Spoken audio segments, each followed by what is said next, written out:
If you've been working on your manuscript for a while, you're probably coming up on the stage pretty soon where you're considering working with beta readers. But many authors don't realize that the way you work with beta readers makes all the difference in how effective this step is. If you do it right, beta readers can help you refine the manuscript and transform your book from pretty good to unputdownable. But if you approach this step carelessly, the process can feel frustrating and demoralizing. Today, I want to discuss the best way to work with beta readers so your experience is not only effective, but encouraging. So let's get started.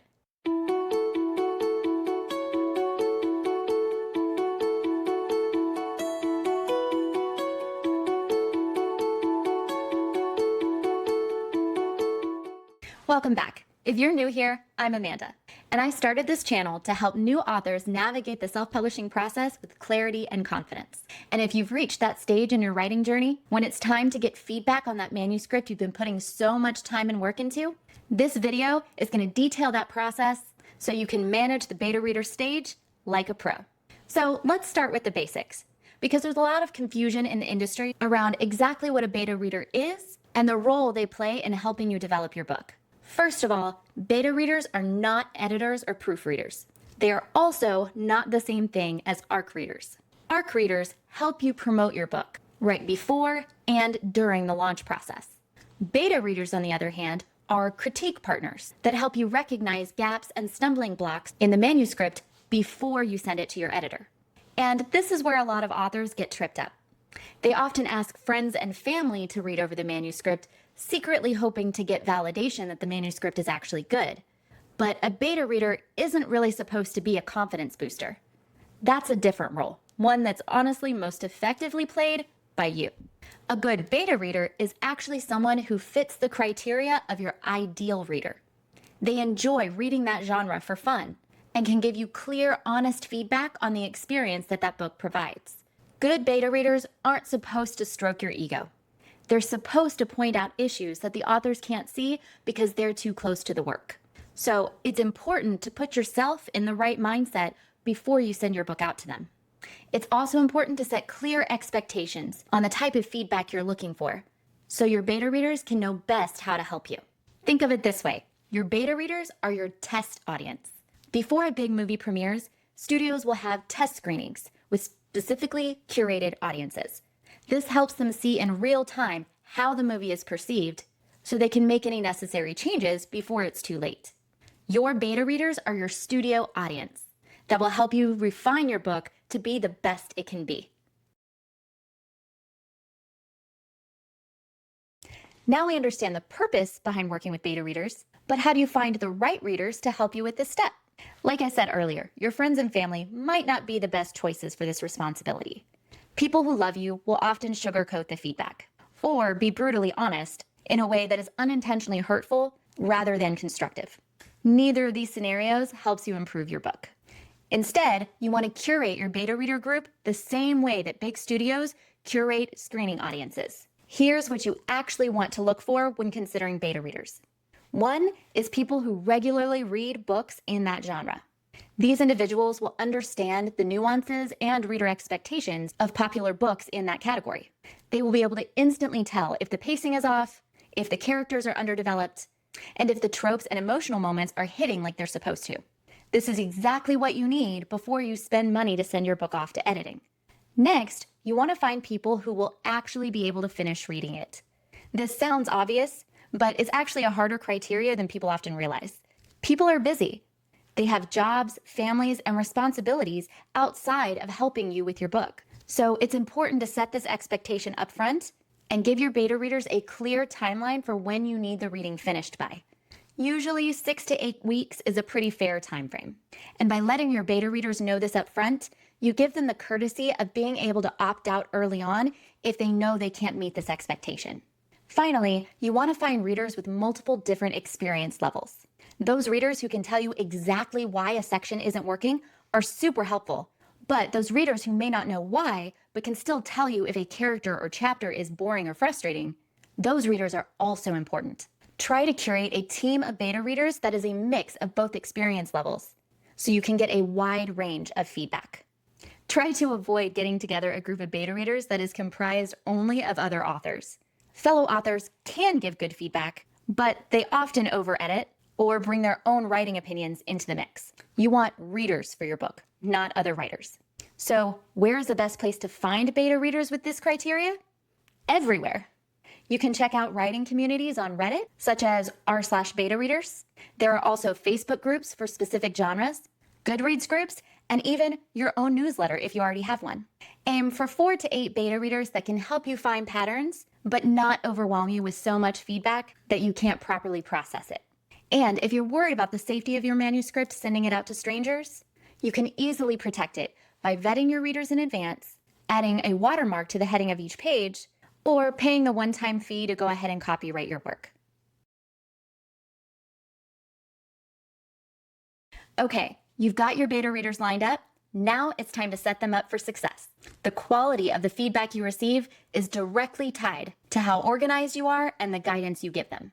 So step 1 is to write a brief. Send your beta readers a short document, 1 page max, that includes the following: a 1-paragraph summary of your book, the genre and comp titles, such as, it reads like X meets Y, what specific concerns you have that you want them to focus on, and a clear deadline. Then give them a feedback form that will help them direct their focus. You can easily make one of these with Google Forms or another free program. Never just say, let me know what you think. That rarely results in usable feedback. Instead, create a simple questionnaire that will help them communicate their feedback constructively. Include questions like, where, if anywhere, did you feel tempted to put the book down? Did you connect with the main character? And at what point did you start caring about them? What in the manuscript was confusing or unclear? What was your favorite moment? What was your least favorite moment? Would you pick up the next book in the series? These questions give your beta readers a structure, and they give you actionable data that you can work with. Finally, set a realistic timeline and communicate regularly with them. Again, 6 to 8 weeks is usually a good time frame, depending on the length of the manuscript. If you have a super long manuscript, you may need to give them a little extra time. Remember to respect their time. After all, beta readers are usually helping you for free. And then send out clear and friendly check-ins about halfway through the process and a reminder about a week before you would like them to be finished. That way, they don't lose track of time. At the beginning of this video, we talked about going into the beta reader process with the proper mindset. You've worked on this manuscript for months, maybe even years. You've put your time, energy, and love into the project.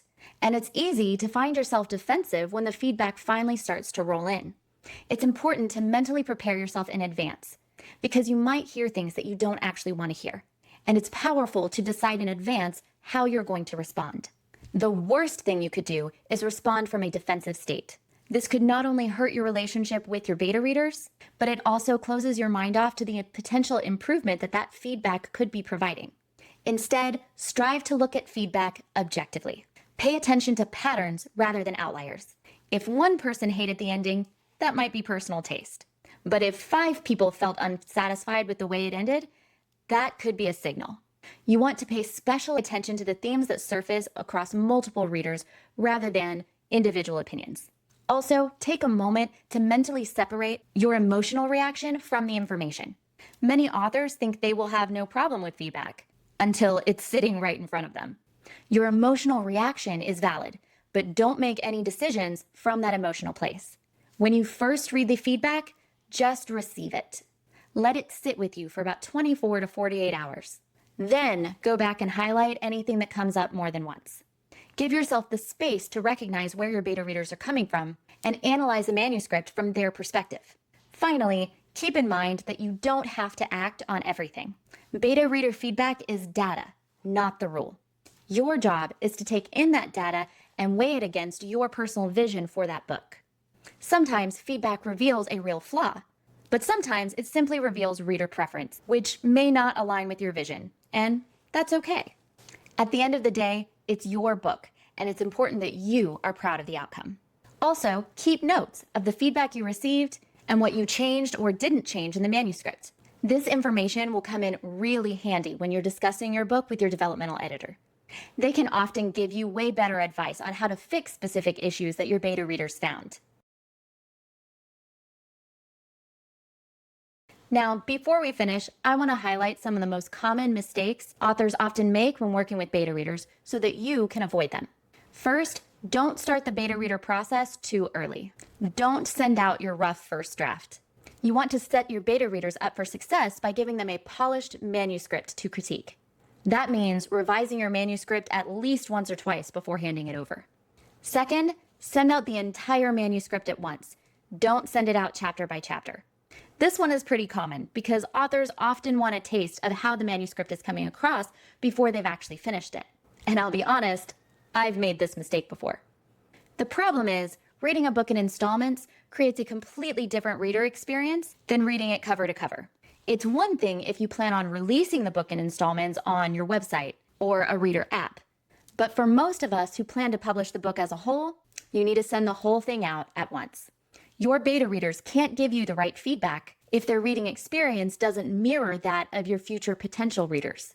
Number 3, don't ghost your beta readers after they've given you feedback. I see this a lot, and sometimes it's intentional and sometimes it's not. But it's important to remember that your beta readers did you a favor by taking time out of their day to read your unfinished book and give you feedback. Send them a quick thank you note. And of course, remind them when launch is coming up. Sometimes good beta readers can also make excellent ARC team members. They're already familiar with the book and excited about launching it. So make the effort to foster those relationships. And the final mistake is thinking that you can only do one round of beta reading. That's just not true. If you made significant changes to the manuscript after the first round of beta readers, consider sending it out again to a new group who's never seen it before. Readers who don't know anything about the earlier version will be able to look at those changes with a set of fresh eyes, and they'll be able to let you know if those improvements landed the way you intended.